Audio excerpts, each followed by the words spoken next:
It Welcome to the said Lighter Side of the continue. Dark Side. It's your weekly freak show here on Renagade Radio, as well as all podcast catchers, Audible, iHeartRadio, Deezer, Spotify, Apple, Google, wherever you listen to podcasts. It's the Dark Mark Show. I am Dark Mark, the goth comedian. And as always, my beautiful and lovely co-host, she loves to hear that, everybody's favorite horror writer, Nicole Six. Good evening. Nicole, just before the show, our guest was asking you if you liked horror movies and Nightmare on Elm Street in particular, and you do. I do. Wes Craven is one of my favorite directors of all time. I was very sad I never got a chance to meet him. Well, if you're lucky, maybe you could meet Rennie Harlan one of these days, but I think he's in China or something right now. But our guest today, she's the Dream Master. She had the Dream Child. She was the star of Nightmare on Elm Street 4 and 5, but not just that. She's been in all sorts of things, from Star Trek: The Next Generation, to Bill and Ted, the TV show, to Mr. Belvedere, Boy Meets World, General Hospital, and she's still doing horror movies. And she's going to. I just watched. What was the name of it that you were just in? They filmed in 2000. There was a short that won a bunch of awards. Chastity. Oh, the All New Adventures of Chastity Blade. Yes.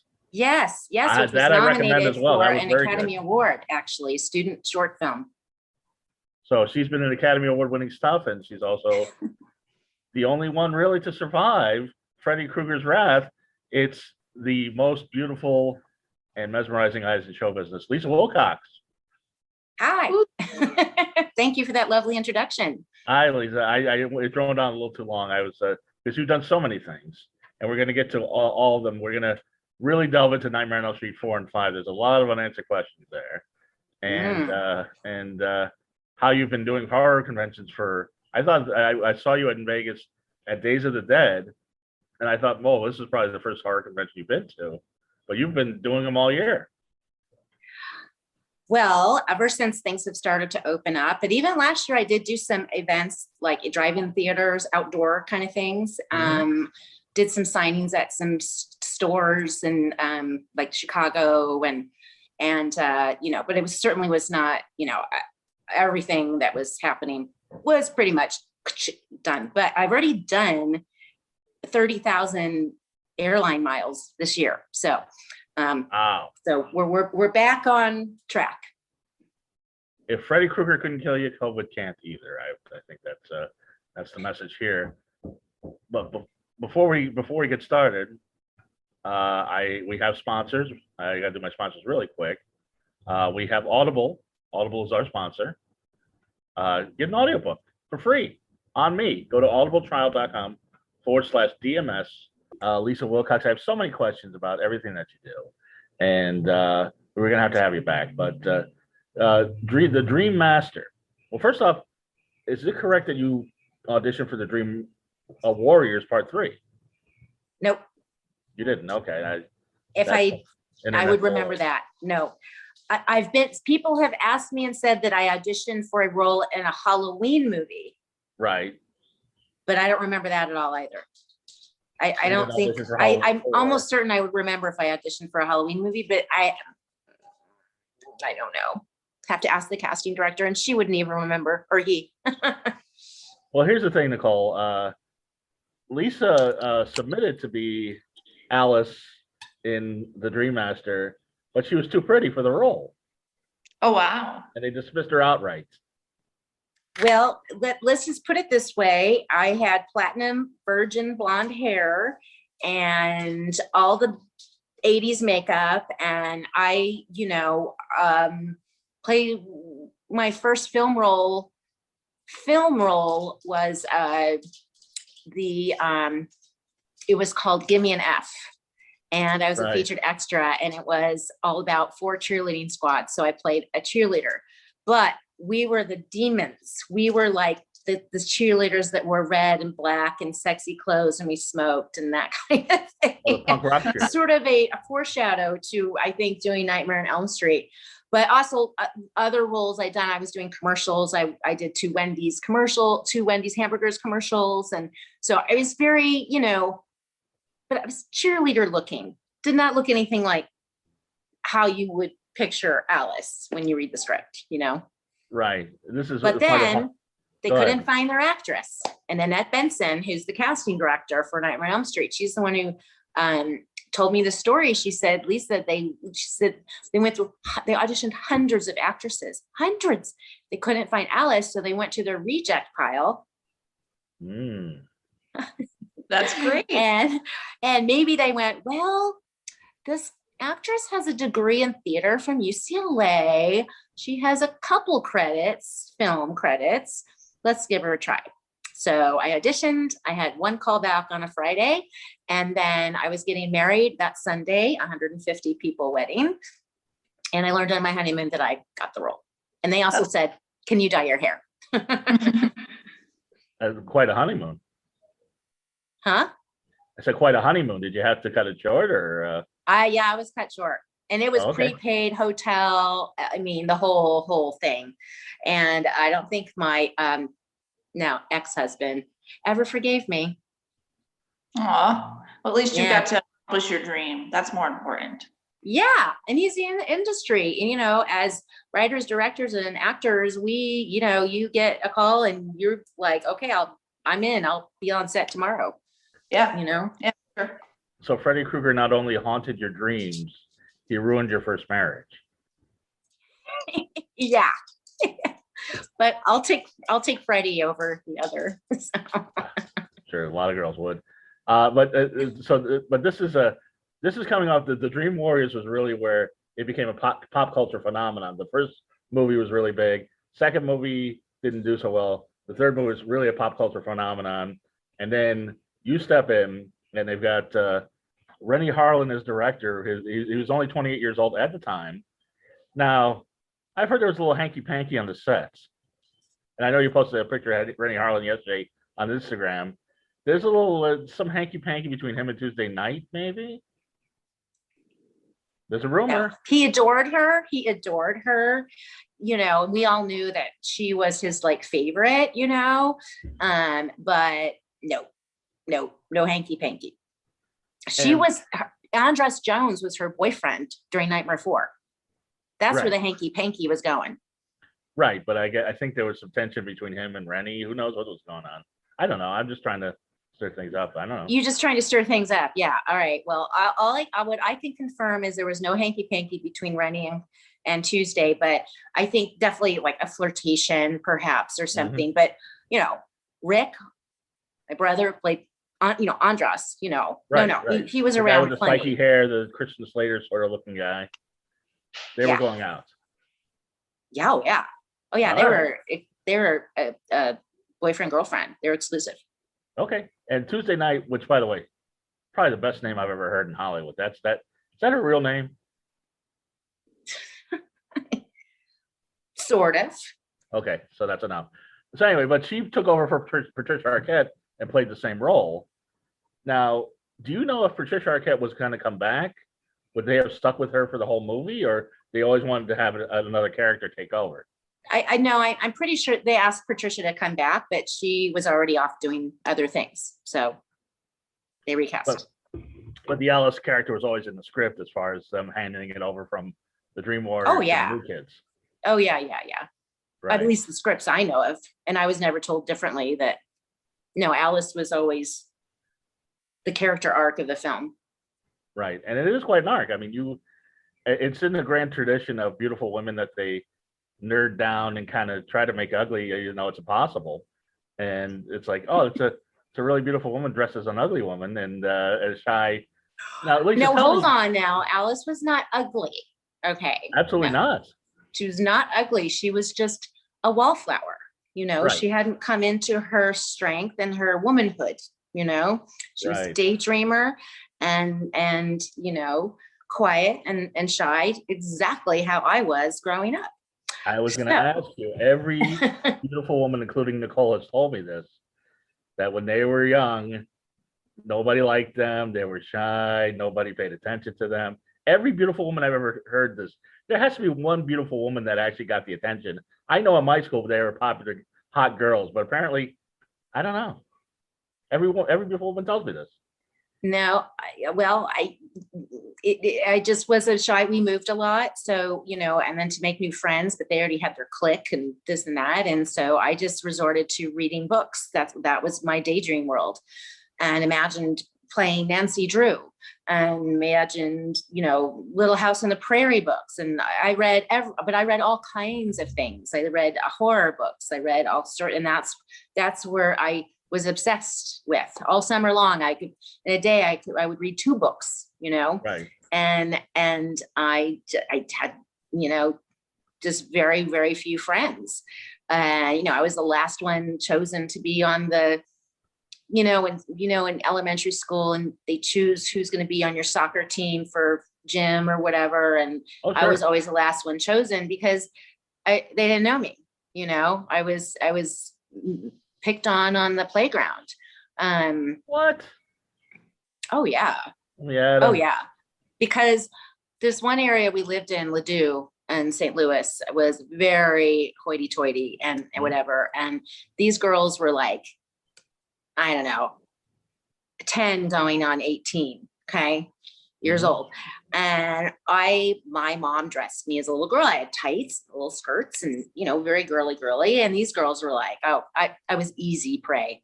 I never remember them splattering mud on my little white tights. So anyway, I found humans to be quite cruel, quite frankly, and best to be avoided at all costs. I preferred my parents, my family, and my books. Yeah. I was made fun of when I was younger too. Like, it's not an exaggeration. I had braces, buck teeth, I had really crazy hair, and they kept cutting it, and I was always too short. And it was so frustrating. I know. I get it. And the thing is, I think what was interesting is that I was a very pretty little girl with the big blue eyes and the platinum blonde hair and all this, but I was so quiet and shy. It was just easy to pick on me. I didn't have the strength. It wasn't until we moved to California, my dad got offered a great job in Newport Beach. So I finished high school in Irvine. And that is when I remember my mom and my sister is like 3 inches taller and just beautiful. Oh dear, my battery, because I've been doing podcasts today. Are you there? Yeah, we're here. I'm at 20%, so I think I'll be okay. And I'm like, well, where are you going? To my sister is 3 inches tall, athletic, and mom said, oh, we're going to go to Barbizon. Now, you guys are kind of younger than I am, but Barbizon modeling school. And I'm like, well, I want to go, and I did. Ended up kind of being more of a tomboy. Anyway, I went with them. We both did Barbizon, and I learned how to do makeup and hair, and I grew confidence, and I literally bloomed like Alice does in Nightmare on Elm Street with her power. So you were able to relate to the role. Yes, it was. And now I'm sure you get asked this question every time if somebody comes up to you at a convention or you go on a podcast. Was that you doing the nunchucks? What about the nunchucks? Was that you doing the nunchucks? Were you part of the time? Part of the time, absolutely. They sent me and Andras to karate school and all that. So, but yes, I did do some of it. But of course, you'll notice it's the back of Alice and the super fancy stuff happens. That was not me, and you can tell because of the wig. Yeah. But were they like foam nunchucks, or they were the real thing? Oh, they're a real thing. Oh, okay. Oh yeah, they're a real thing. You gotta be very careful with those. You can hurt yourself, man. And I was dang, I was gonna bring my little mini nunchucks. Can you? Yeah, can I go grab them? Yes, please. Go ahead. Give me it.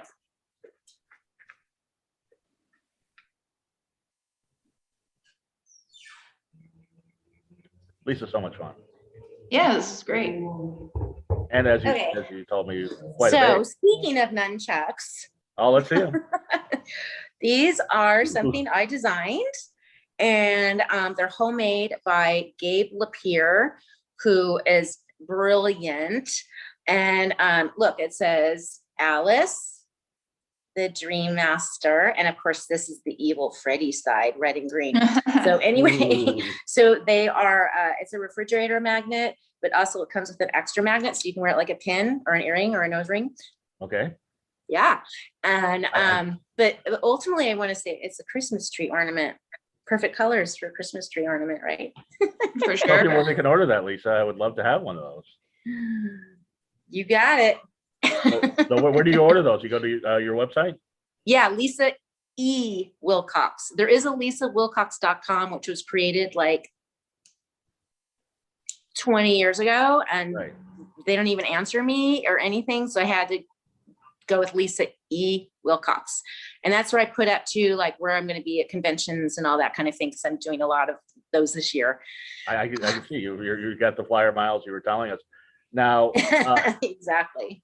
now a couple of things I found out about the deleted scenes. I don't know if this is a Dream Master or the Dream Child, which we will get to in a second, but there was a scene you open up a refrigerator and you get doused with blood. Was that you? Yes. And And it was Nightmare 5. I'm sure it was Nightmare 5. Nightmare and I'm 5. in a white nightgown. And I'm because the refrigerator was a very important character in Nightmare 5, right? Yes. Greta's stuck in it. Greta has, Eating disorder. eating exactly, right? So the refrigerator was literally like a character. And so the refrigerator decided to spit up blood all over Alice, over a white nightgown, a very Carrie-esque moment, right? Mhm. Right. That was it's really freaky to see yourself covered in wearing white and be covered in blood. It's strange. It's very strange. But anyway, it got cut out. Oh, I that know sounds that. cool. Yeah, I know. But And I don't know why. The one scene that was cut out of the Dream Master, which is good for the guy who played your father, is he was supposed to die in the Dream Master. Was he? Yeah, I guess they had the lead scene where he died, but they didn't use it, so they brought him back for the sequel, which is good because I think the relationship between you two is a big part of that story. Oh, it is. It's a beautiful story. Oh, an understanding father that his teenage daughter is going to have a baby in 1989. Whoa, no, it was a lovely storyline in Nightmare 5, definitely. It was his redemption because he was a total alcoholic in the Dream Master. He was a jerk. Yeah. So, what doing fight scenes with Robert Englund? How is that? Oh my gosh, we had so much fun. I mean, and it was hard work though, man. I mean, it was hard. I have a behind the scenes shot actually from my own camera, and I have it at my shows. The convention sometimes is a 8x10, and we're Rennie. It's a behind Rennie, and it me and Robert, and we're playing it. And my t-shirt, you can just see the sweat all the way down the side of my body. It was hard work, but we had a lot of fun with it. Well, let me ask you about two specific fight scenes, which I think are both great. One in the Dream Master, one in the Dream Child. And by the way, we have to have you back. There's just so much I have to talk to you about. But one is the kaleidoscope in Nightmare 4. Yeah. You remember that, Nicole? He kept spinning this kaleidoscope. Oh yeah. And believe me, we were rolling around in that thing, like tossed like dolls. I mean, Danny, he landed on my leg, and I'm like, ah! It felt so bad, but it was not a controlled situation. No body doubles or stunt doubles. No, that was us rolling around in that thing. But it wasn't him controlling it. It was like they had hydraulics and things, right? Yeah. I mean, it could have been part of his muscle work though, too. I know. And I think though there were guys, on the outside of it who were doing it. Well, it's a very striking, my green screen just went down. Don't worry about that. But okay. I think Freddy's haunting me. But the Dream Child has that scene, the MC Escher staircase. You remember that, Nicole, right? Mm-hmm. Yep. How crazy was that? How hard was that to balance on? Not easy. And I will explain. It was not easy. And there's one of the shots when I'm looking all the way up, and Steve Hopkins, the director, is like, can you lean your hand back even further? And I'm like, okay, but and you're on a height, and I was a little scared, but I didn't fall. I did it. But you and were got perilously the close. shot that he needed. We've all seen the MC Escher paintings, and it was great. It was to me that was my favorite part of the whole movie. It was really inventive. Both those It directors was were really inventive. It really was, yeah. And Stephen Hopkins is a brilliant artist, and he drew all the storyboards for Nightmare 5. And they're all in his office, in the production office, and they were like works of art. He's gonna do Predator 2, Judgment Night, 24, all sorts of things. Now, and Rennie Harlin and him, both foreign-born directors, that turned out to be very successful. But from what I understand, they both tried to push the nudity thing with you a little bit. Oh yes. Oh yeah. Rennie Nightmare 5 wanted to see you in the Skippy lingerie, and no. That's Rennie Harlin with Tuesday in the bathing suit. oh, okay. He wanted her skippier, but no, that pushed the nudity on Nightmare 5. And I had a lawyer actually draw it all up because I didn't want any frontal. I even have the body double of me. I didn't want anything to be seen. Except for the scene walking down like the insane asylum, I'm like naked. That's a body double, and Right. Damn, she make my butt look good.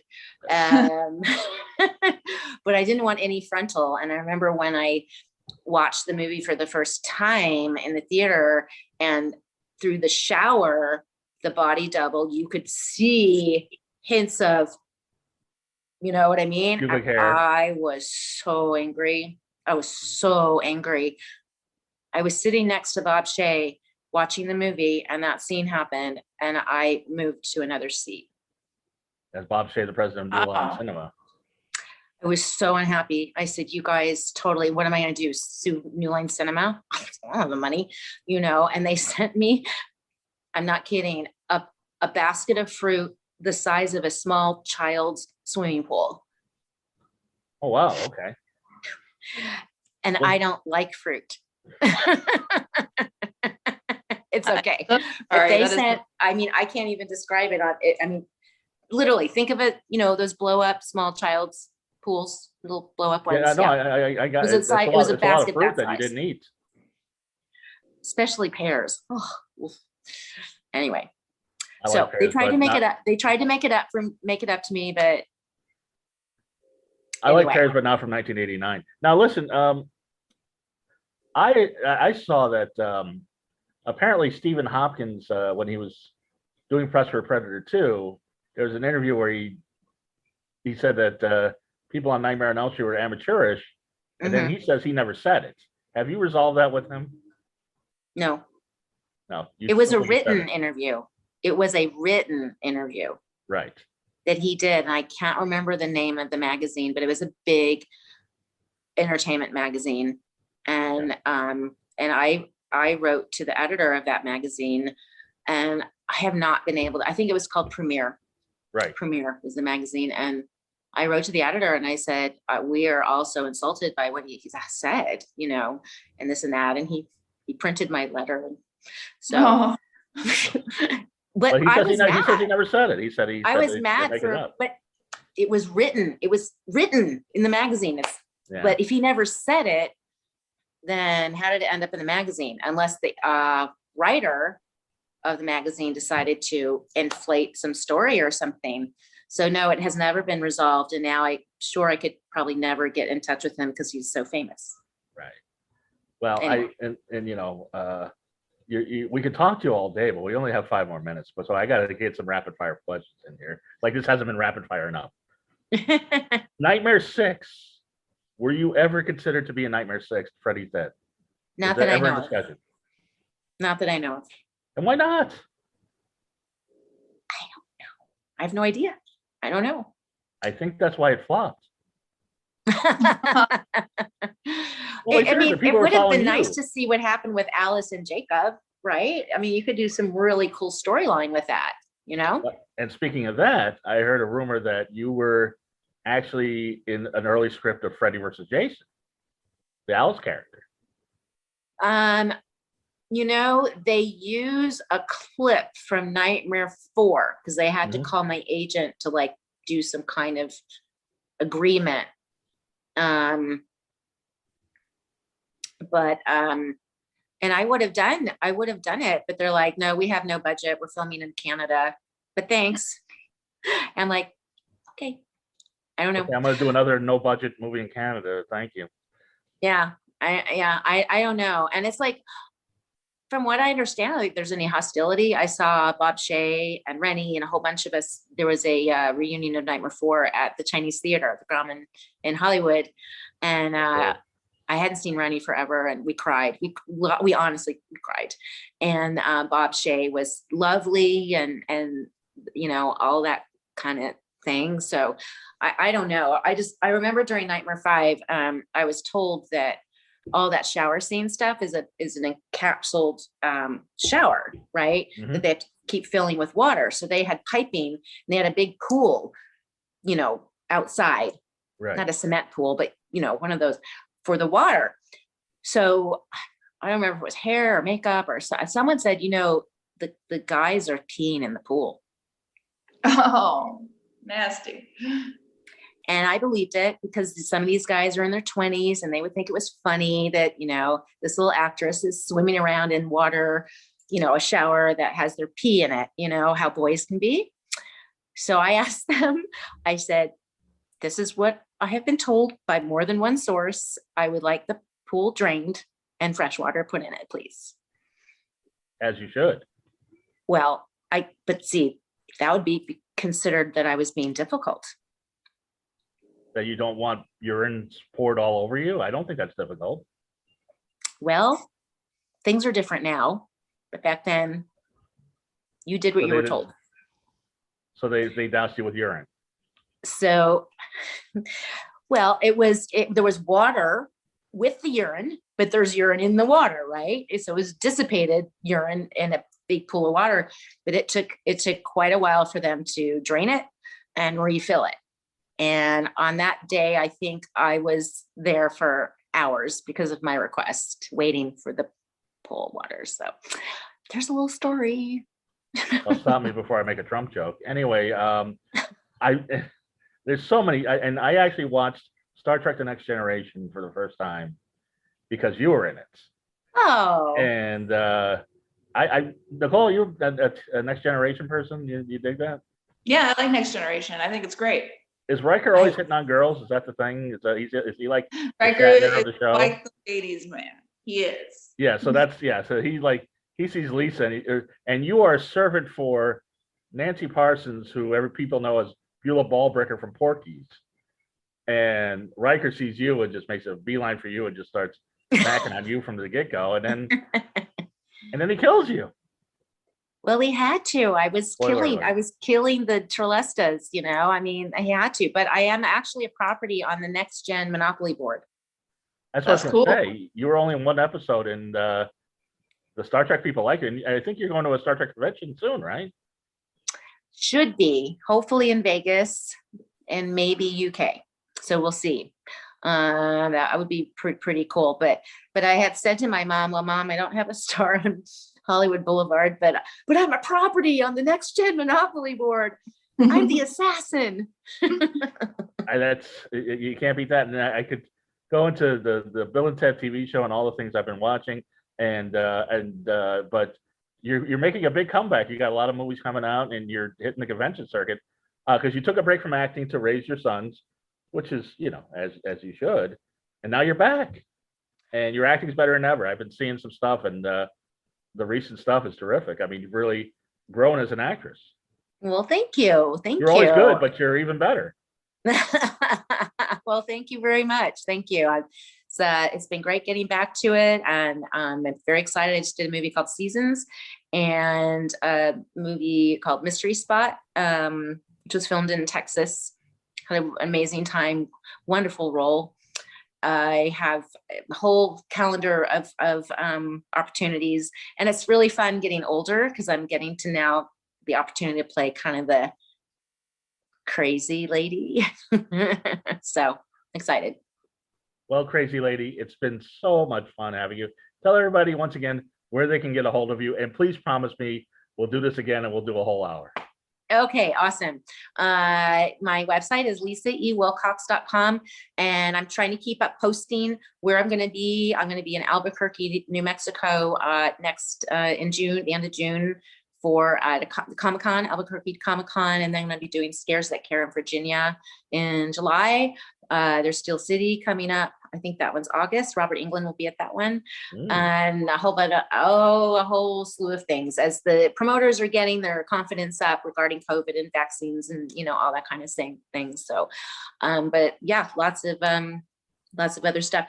Instagram is the Lisa Wilcox. I know that sounds so dorky, but when I had a publicist at one time, they're like, you cannot just be 7319 Lisa Wilcox. You're going to be the Lisa Wilcox. I'm like, okay, fine. And Facebook is Lisa Wilcox. Well, this is, you're talking to the former that Nicole 6, now Nicole 6 Books on Instagram. Tell everybody where they can get a hold of you, Nicole. Yeah, I know, right? Right. So anyway, I don't have the little blue thing by my name on Instagram anymore because my fan page on Facebook got hacked. Yeah. And so on that, I was for a while, Lisa Hongding Zhongying. Oh, nice. Uh-huh.